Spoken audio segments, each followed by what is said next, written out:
Hello, this is Maggie, and I'm going to make two different videos, one today, one eventually, that share some of the exercises I give to people when they're new-ish and trying to practice hearing beats and beat speeds. So this might not be for everyone. If you can't hear beats at all, we would be doing something a little more basic, but once you can start sensing them, these are the exercises I give people. So the first, we're gonna work from C3 to C5, and the first thing we do is listen to major thirds starting from the bottom and going up. And so we just listen. And if you're not sure which beat to listen to, or if you can't hear it, you ghost. So that's going to be 2 octaves and a major third above the bottom note. I'm going to ghost it again. Whoops, sorry.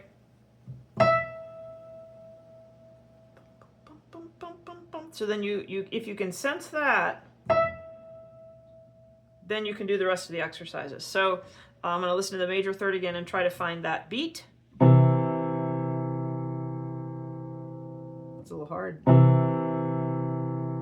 There it is.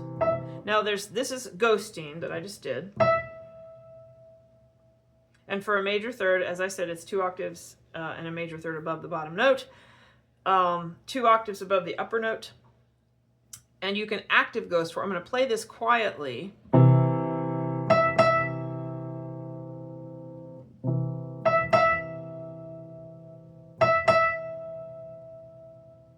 And you can hear, sometimes it will amplify it. So you do this for every major third going up. That one's hard to hear. This one's easier to hear.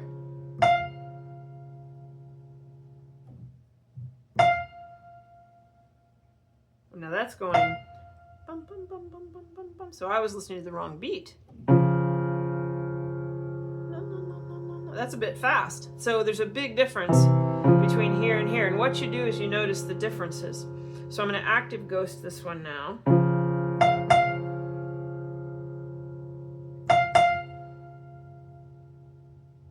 And then I'm going to do that with the next one. And you can do it without active ghosting. So you can do it with, and you just keep going up. So when you start, you might want to just do it with ghosting, like this. And just see if you can hear that beat.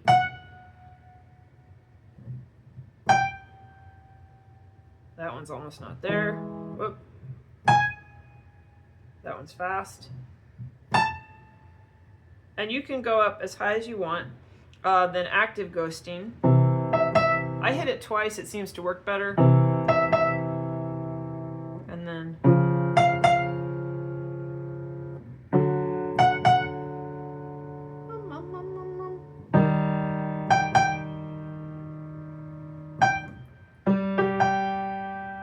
my piano's not perfectly in tune, and what I'm doing now, I'm glad this came up because this is something good to check. If the note you're ghosting is not close enough to in tune, it will not work. There it is. That's very faint.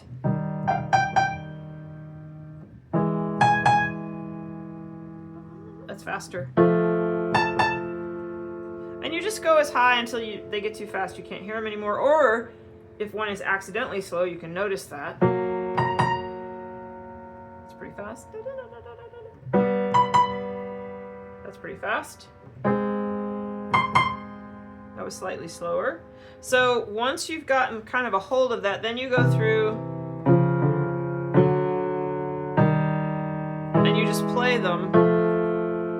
And you try to notice sudden differences. It should gradually get faster as you go up. So let's see. See, that's a lot faster. Nope. I take that back. I heard the wrong beat.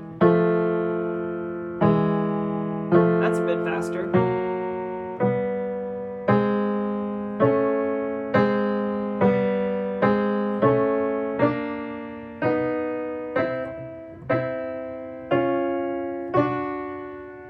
That's a little slower. I noticed that, see? just try to notice changes.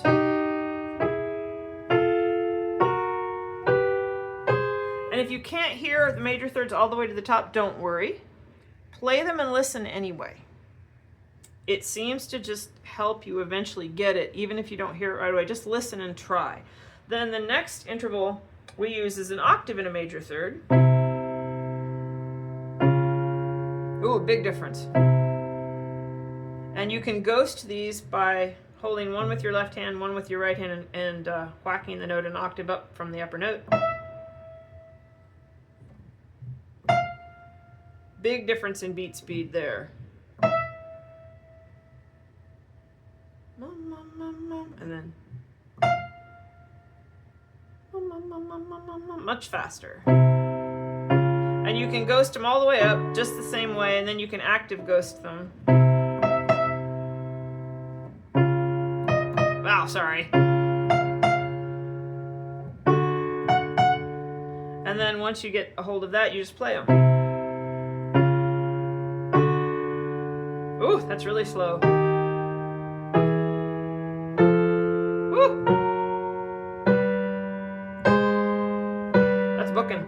So you just notice differences in beat speeds, faster, slower. Try to notice faster or slower as you go. The next one you can do are sixths.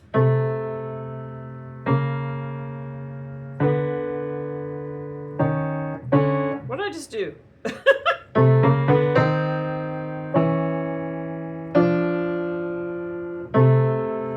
Now let me think here. I forgot the coincident partial of the sixth, so I had to count it. So it's here. There it is. So it's an octave and a fifth above the upper note of the sixth. You can ghost them. You can active ghost them. And then go through all the way up to C. And then after that, you just listen. Ooh! Woo! That one's really fast. Slower, faster. And if you can't hear it all the way up to the top one, just listen to it. Just listen to it, and you can try to ghost them same way. Where am I here? Oh, glad this came up too. I'm making this on the fly here. So if you have a ghost note that it doesn't have a damper, you have to mute it with your thumb. Am I even on the screen right now? I'm not even on the screen. I'm playing E6 up here, and I'm going to reach my hand really fast after I play it and mute the string. And there's the beat. So if it doesn't have a damper on it and you want to ghost, you have to mute it with your hand. It's better technically to use a mute and put your felt mute on the string instead of your hands, because your hands have yucky stuff on them. Let's see now. Oh yes, so that's the first part. Then if you want to continue these exercises, you can ghost the intervals involved in measuring tools. I'm going to put more information in the description of this video about ghosting and active ghosting and anything I can find that's related to this. And I'll also put the measuring tool videos in the description of this. You don't necessarily have to know how to use the measuring tools yet. This is just for listening practice. So the first one would be, if I have a fifth, we're going to look at fifths. If I have a fifth, we're going to go down a sixth below the lowest note.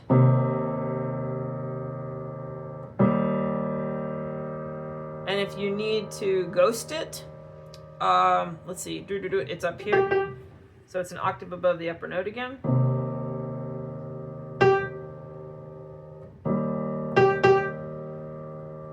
And then you run, then you go to the next fifth, and you go to a sixth below, and you compare them and notice which one is faster or slower. And then you just keep going all the way up. And you notice faster, slower, all the way up playing the fifths. Then the second fifth measurement is easier. You can do it with one hand. It's minor third. major third. But now the coincident partial we're reaching is higher up. It's always, well, I won't go into that right now. Yeah, I'll mention this. If it doesn't make sense, don't worry. It's always 2 octaves and a major third above the check note, and the check note in this case is the extra note. So if this is our 5th, and we're listening to the 6th and the 10th that I'm showing you here, I am giving very little explanation here. It'll be in the videos. If you know what I'm talking about, great. If not, please don't worry. Sorry. And then the check note for this one, this is the 5th, so the extra note is the check note. 2 octaves and a major third. I'm on G5 in case it's not in the video. And you just do that all the way up. Please ignore the salt truck that is outside my house beeping right now. Then the last one is 4ths. And you go a major third below the 4th. That's ridiculously slow.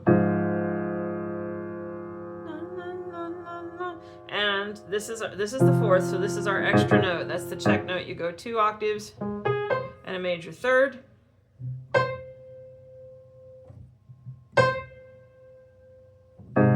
That's really slow. Let me go to the next 4th.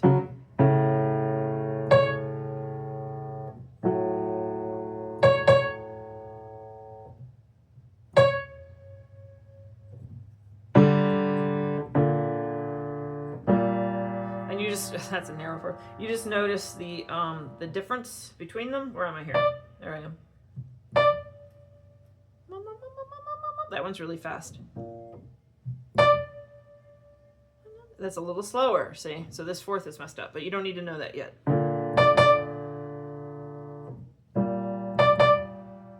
And you just measure your 4ths all the way up, just like you did every other interval, all the way up to C. So you do those exercises.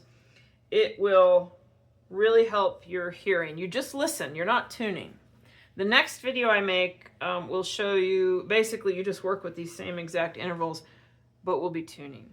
And these are exercises to help you get started in practicing hearing beats, comparing fast to slow.